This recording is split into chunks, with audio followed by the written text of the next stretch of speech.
నమస్తే, welcome to ANN. నేను మీ లక్ష్మీ, నాకు నరహరి శెట్టే. మరి మనందరికీ తెలుసు రోజా, ఈవిడ గురించి ఎంత తక్కువ చెప్పుకుంటే అంత మంచిది. ఒకప్పుడు అధికారంలో ఉన్నప్పుడు కూడా అదే రకంగా తిట్లు, ఇప్పుడు అధికారం పోయినాక కూడా అదే రకమైన తిట్లు. ఏంటి రోజా యొక్క ధైర్యం ఏంటి? అసలు ఏం చూసుకుని రెచ్చిపోతుంది రోజా అంటే? ఒక ముఖ్యమంత్రి చంద్రబాబు నాయుడు గాడు, పవన్ కళ్యాణ్ గాడు. అసలు ఒక ముఖ్యమంత్రిని అలాగే ఉప ముఖ్యమంత్రిని మాట్లాడాల్సిన మాటలా అని చెప్పి చాలా మరి కంట్రోల్ చేసుకుంటున్నారు మరి కూటమి నేతలు కానీ నాయకులు కానీ. ఇవి మాట్లాడే విధానం అందరికీ చిర్రెత్తుకొచ్చేటట్టుగా ఉంటుంది. మనకు తెలుసు పవన్ కళ్యాణ్ దేనికి పనికిరాడు, ఆయన ఉప ముఖ్యమంత్రిగా ఏం చేశాడు, రాష్ట్రానికి ఏం చేశాడు అని చెప్పి మాట్లాడుతున్న పరిస్థితి. అలాగే 2 చోట్ల ఓడిపోయినాడు అతను ఒక లెక్క. మీకు లెక్క కాకపోయి ఉండొచ్చు, కానీ మీ 150 సీట్లని 11 సీట్లకి తీసుకొచ్చి మీకు పంగనామాలు పెట్టింది మరి పవన్ కళ్యాణ్ కాదా అని అడుగుతున్నారు అందరూ. దానికి సమాధానం ఉందా మీ దగ్గర? ఎందుకు ముఖ్యమంత్రి స్థానానికి ఉప ముఖ్యమంత్రి స్థానానికి మీరు గౌరవం ఇవ్వరు? మీ ఇంటికి ఎంత దూరమో మా ఇంటి దగ్గర నుంచి మీ ఇంటికి అంతే దూరం కదా. మరి మీరు పెడితే వాళ్ళు ఊరుకుంటారా? పవన్ అభిమానులు ఊరుకుంటారా? మిమ్మల్ని కూడా ట్రోల్స్ చేస్తారు. ఆ తర్వాత మమ్మల్ని తిట్టారు, మా నాన్న తిట్టారు, మా అమ్మని తిట్టారు, మా అమ్మాయిని తిట్టారని మళ్ళీ మీరే ఎడుస్తారు. ఎందుకంటే రోజా గారు మీకు ఇంత నోటి దోల దేనికి? మంచిగా ఉండొచ్చు కదా అని అడిగే వాళ్ళ ప్రశ్నలకి మరికొంతమంది సమాధానం చెప్తున్నారు. వాళ్ళేం చెప్తున్నారు అంటే, లేదు నగిరి నుంచి మరి ఇన్ఛార్జి పదవి నుంచి పదవి ఊస్టింగ్ అయిపోయింది, ఏదో ఒక రకంగా ఫేమస్ అవడానికి మామూలుగా యూట్యూబర్స్ ఉంటారు కదా, ఏదో రకంగా ఫేమస్ అవడానికి పిచ్చి పిచ్చి మాటలు మాట్లాడుతాం. గత కొన్ని రోజుల నుంచి చూస్తున్నాం కదా. అది అనసూయ విషయం ఏదో జరుగుతుంటే అన్వేషణ యూట్యూబర్స్ మాట్లాడుతుంటే ఇంకొక ఆయన వచ్చాడు నేనున్నానని, అనసూయ ఫ్యాన్స్ అసోసియేషన్ అధ్యక్షుడు అంట. అలా ఫేమస్ అవడానికి ఏ రకంగా మరి పిచ్చి కుయుక్తులు పొందుతూ ఉంటారో ఆ రకంగా మీ ఇన్ఛార్జి పదవి ఊస్టింగ్ అయిపోతుంటే ఏదో రకంగా లైన్ లైఫ్లో ఉండడానికి మీరు పవన్ కళ్యాణ్ని చంద్రబాబు నాయుడిని ఏకవచనంతో పిలిచి మాట్లాడుతున్నారా అన్నట్టుగా మరి అందరూ కూడా ప్రశ్నిస్తున్న పరిస్థితి. ఇదిలా ఉంటే ఈ రకంగా రోజా రెచ్చిపోతుంటే ప్రభుత్వం ఏం చేస్తుంది? ఆమె నోటికి కళ్ళెం వేయరా? ఇదే రకంగా గన జరిగితే మరి పర్యవసానాలు ఎలా ఉంటాయో తెలియదు, కానీ ఇది కూటమి ప్రభుత్వానికి కూడా చాలా నష్టం, డ్యామేజ్ జరిగే అవకాశం ఉంటుంది. ఆమెని కంట్రోల్లో పెట్టాల్సిన అవకాశం ఉందని చెప్పి అందరూ చెప్తున్న పరిస్థితి. అయితే అసలు రోజా ఈ వ్యాఖ్యలు చేయడానికి గల కారణం, ఇలా మాట్లాడదగ్గర కారణం ఏంటో మనొకసారి సీనియర్ జర్నలిస్ట్ అక్షర్ సత్యం గారికి ఒకసారి కాల్ చేద్దాం. ఆయన అభిప్రాయం ఏంటి, ఎందుకు ఇవిడ ఇలా తిడుతుంది అనేది ఒకసారి తెలుసుకుందాం. రింగ్ చేద్దాం ఒకసారి, ఆయన అందుబాటులో ఉంటే ఒకసారి ఆయనతో మాట్లాడదాం.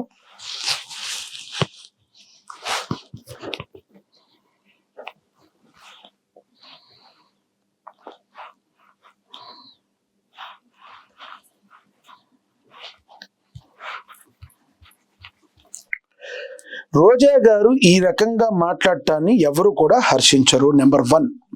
ఎందుకంటే ఆవిడ ఎప్పుడూ కూడా హలో అక్షర్ సత్యం గారు నమస్తే అండి. నమస్తే సార్. అక్షర్ సత్యం గారు, మీరు వినే ఉంటారు, మన రోజా గారు ఎవరైతే ఉన్నారో మరి ప్రభుత్వం మీద దుమ్మెత్తిపోయటం, చంద్రబాబు నాయుడు గాడు, పవన్ కళ్యాణ్ గాడు అని ఇలా ఏకవచనాలతో మాట్లాడతాన్ని ఎలా చూడాలంటారు? అసలు ఇప్పుడు ఆవిడ మాట్లాడడానికి గల ప్రధానమైన కారణం ఏమంటారు? ఒక సీనియర్ జర్నలిస్ట్గా చెప్పండి మీరు.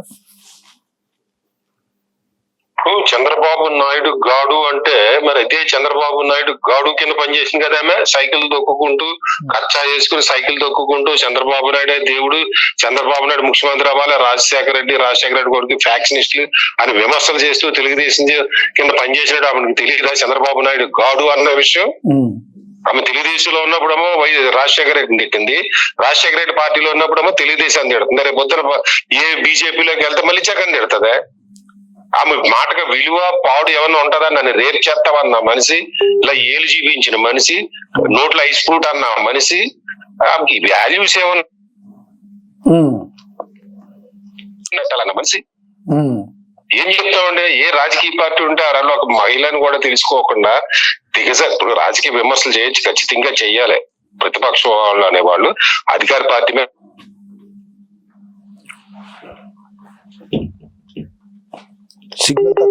సిగ్నల్ తక్కువ ఉన్నట్టుంది మీ దగ్గర. సత్యం గారు వాయిస్ వినబడుతుందా? పోయింది. ఉన్న నగర కూడా తీసేసి హలో, మాట్లాడండి, కంటిన్యూ చేయండి. ఉన్న నగరి కూడా తీసేసి వేరే వాళ్ళకి ఇన్ఛార్జ్ చేస్తానంటున్నారు. ఆమెకి ఏదో అర్థం కావట్లేదు. మరో పక్కనేమో ఈ జనసేన, టీడీపీ, బీజేపీ ఎన్ని పెట్టినా ఇడిపోయేటట్టు లేరు. వాళ్ళ ముగ్గురు కలిసి ఉంటే వైసీపీ నగదని ఆమెకి తెలుసు. మరో పక్కనేమో తెలుగుదేశం తోటి, జనసేన తోటి తగులు పెట్టుకొస్తాయి. వేరే దారి లేదు. వయసు అయిపోయింది. సినిమాలు చేద్దామంటే వయసు అయిపోయింది. అమ్మమ్మ పాత్రలు ఎత్తారు. ఎవడో పట్టించుకుంటాం లేదు ఆమెని. సో పట్టించుకోవడం కోసం నేను ఉన్నాను, నేను ఇంకా పాత రోజేని అనుకుంటున్నామే, నేను ఉన్నానని చెప్పుకోవడం అయితే ఇంకొకటి, ఉంటుంది. టీడీపీ కూటమి నేతలు ముఖ్యంగా ఈ చంద్రబాబు నాయుడు గారు ఇలా మాట్లాడుతూ ఇలా చూస్తే దీని నోటిని కంట్రోల్ చేయకపోతే అది టీడీపీ ప్రభుత్వానికి కూడా తీవ్ర నష్టం అని చెప్పి మాట్లాడుతున్న పరిస్థితి కార్యకర్తలు. దానిలో వాస్తవం ఉందంటారా? కంట్రోల్ చేయలేకపోతే చంద్రబాబు ముఖ్యమంత్రి?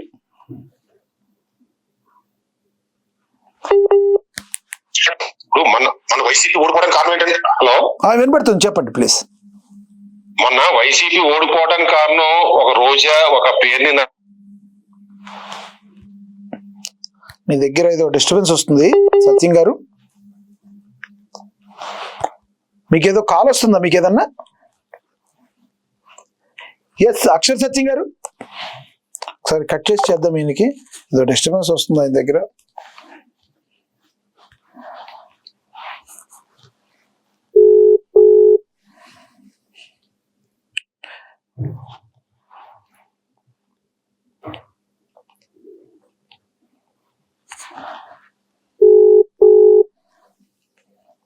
హలో సార్ చెప్పండి, మీ దగ్గర ఏదో డిస్టర్బెన్స్ వచ్చింది అక్కడ, చెప్పండి. ఆమె నిజంగా అటువంటి ఆమెకి కౌంటర్ ఇచ్చినా గానీ ఆమె నోట్లో నోటు ఎవరు పెడతారండి? తలా తోకాలేని మాటలు మాట్లాడుతుంటది ఆమె. జెండా కూలీలు అంటదే. జెండా కూలీలు అంటే మళ్ళీ రాజశేఖర రెడ్డిని తిట్టేంతుంది. మరి రాజశేఖర రెడ్డి కూడా జెండా కూలీయే కదా.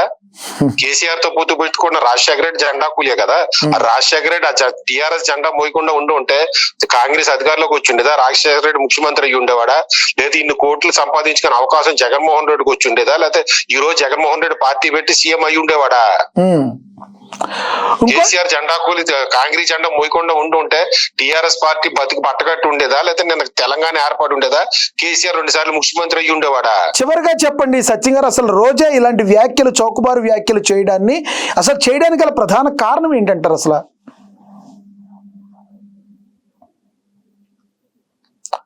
నా వాయిస్ వినపడుతుందా? అంత గట్టిగా మంచి పదవులు వస్తాయి రేపు పొద్దురు గట్టి. ఎస్ చెప్పండి.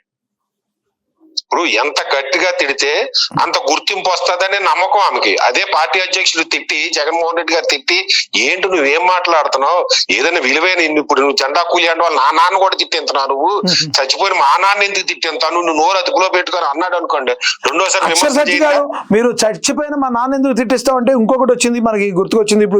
ఇప్పుడు గత నిన్నటి నుంచి కూడా ఫేమస్ అయింది కేఏ పాల్ గారు ఉన్నారు, తెలుసు కదా మీకు. కేఏ పాల్ గారు పవన్ కళ్యాణ్ గారిని పెద్ద తిట్లు తిడుతున్నారు. మరి రాజశేఖర్ రెడ్డి ఏ రకంగా చచ్చిపోయాడో నువ్వు కూడా అలాగే చచ్చిపోతావని శాపనార్థాలు పెడుతున్నారు. నేను ఒక ప్రార్థన చేస్తే మీరు ఏమైతారో తెలియదని పవన్ కళ్యాణ్ అకారణంగా తిడుతున్న పరిస్థితి. అసలు కేఏ పాల్ ఇలా అకారణంగా పరిస్థితి తిట్టడానికి కారణం ఏంటి?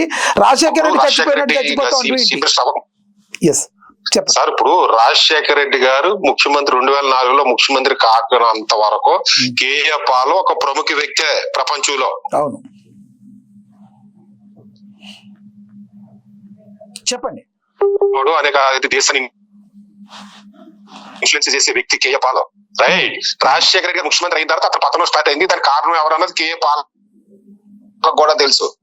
వాళ్ళని వదిలేసి తన పతనానికి కారణమైన వ్యక్తులు వదిలేసి ఇప్పుడు రాజశేఖర్ ఏ వ్యక్తుల కుటుంబాలు పెంచుకోవడం కోసం కేఏ పాల్ అణిచివేశారు అన్నది కేఏ పాల్కి తెలుసుండి వాళ్ళని ఆ కుటుంబాన్ని వదిలేసి పవన్ కళ్యాణ్ మీద చెప్పించున్నాడు అంటే కేఏ పాల్ కి మెంటల్ మెచ్యూరిటీ లేదని చెప్పాలి, లేదా అతనికి ఒక వాల్యూ లేదని చెప్పుకోవాలి.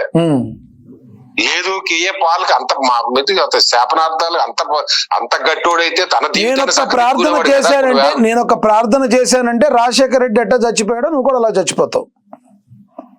ఇప్పుడు రాజశేఖర రెడ్డి చచ్చిపోవడానికి కేఏ పాల్ ప్రార్థనకే చనిపోయాడు అనుకుందాం సార్, నిజమే అనుకుందాం.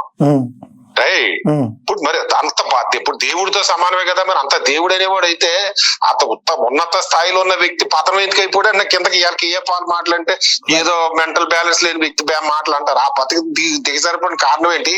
తన బతుకు తన ఎందుకు సరి చేసుకోలేకపోతున్నాడు. రైట్.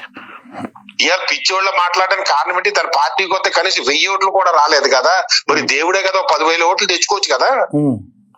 రాజశేఖర రెడ్డి చంపించేసి అంత హోదా ఏంటి, అంత దైవభక్తి ఉన్నవాడు, అంత దేవుడితో సమానమైన వాడు అయితే అతను మనసులో చెప్పి నాకు అబ్బర్ నాకు 1,00,000 ఓట్లు చెప్పి తీసిరని నా బాక్స్ లో చేపించేసుకోవచ్చు కదా. రైట్. తన జీవితాన్ని నాశనం చేసిన వాళ్ళ మీద చెప్పించవచ్చు కదా. రైట్ అక్షర్ సచిన్ గారు, మీ యొక్క అభిప్రాయాన్ని తెలియజేసినందుకు ధన్యవాదాలండి. ఏదేమైనప్పటికీ కూడా థ్యాంక్ యూ సార్. ఏది ఏమైనప్పటికీ కూడా మరి రోజా ఈ రకంగా నోరు పారేసుకోవడాన్ని మరి టీడీపీ కార్యకర్తలు కావచ్చు, కూటమి కార్యకర్తలు కావచ్చు, టీడీపీ నాయకులు కావచ్చు మరి జీర్ణించుకోలేని పరిస్థితిని అయితే మనమైతే చూస్తున్నాం. ఎందుకంటే మరి ఒక వ్యక్తి ఏదైనా మాట్లాడినప్పుడు ఆ వ్యక్తికి మరి ఒక మంచి బుద్ధి అనేది ప్రసాదించాలని భగవంతుడు కోరుకుంటూ ఉంటారని చెప్పి చెప్తూ ఉంటారు. వైసీపీ నేతల చెవుల్లో నుంచి రక్తం కారేలా మాట్లాడటంలో ప్రసిద్ధులు. అధికారంలో ఉన్నప్పుడు లా భాష వాడటంలో డిగ్రీలు పిహెచ్డీలు చేశారు ఈ రోజా అని. వారి భాష విని విని విని విని ప్రజలకు చిరాకేసింది. వారి దరిదాపుల్లో కూడా రాకుండా ఓడించారు. అయితే వారికి భయం అనేది కలగలేదు. ప్రజలు వారిని లెక్కలోకి తీసుకున్నట్టు తక్కువ ఓడిపోయారు. కాబట్టి పోలీసు కేసుల భయంతో కొంతకాలం సైలెంట్గా ఉన్నామని అనుకున్నారు. మాటల పరంగా సైలెంట్గా ఉన్న చేతల్లో దారుణాలు చేయడంతో మరి వంశీ జైలుకి వెళ్ళాడు. కొడాలి నాని హార్ట్లో హోల్ అని చెప్పినా సైలెంట్గా ఉన్నారు. వీరితో పాటు మరో వైసీపీ స్టార్ కామెంటేటర్ రోజా కూడా కొన్నాళ్ళు సైలెంట్గానే ఉన్నారు.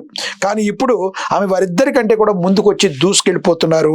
తన భాషలో వచ్చేస్తున్న రోజా, చాలా రోజులుగా సైలెంట్గా ఉన్న రోజా మంగళవారం తన భాషలోకి వచ్చేశారు. పోలీసుల్ని నీళ్లు లేని బావిలో దోకాలంటూ దగ్గర నుంచి చంద్రబాబు నాయుడు గాడు అని సంబోధించడం, పవన్ కళ్యాణ్పై అనుచిత వ్యాఖ్యలు చేయడం వరకు అన్నీ చేసేసింది రోజా. మాట్లాడే మాటల కన్నా ఆమె చూపించే హావభావాలు చూసిన వారికి ఇంత అసభ్యంగా మాట్లాడుతున్నారేంటని అనిపిస్తుంది.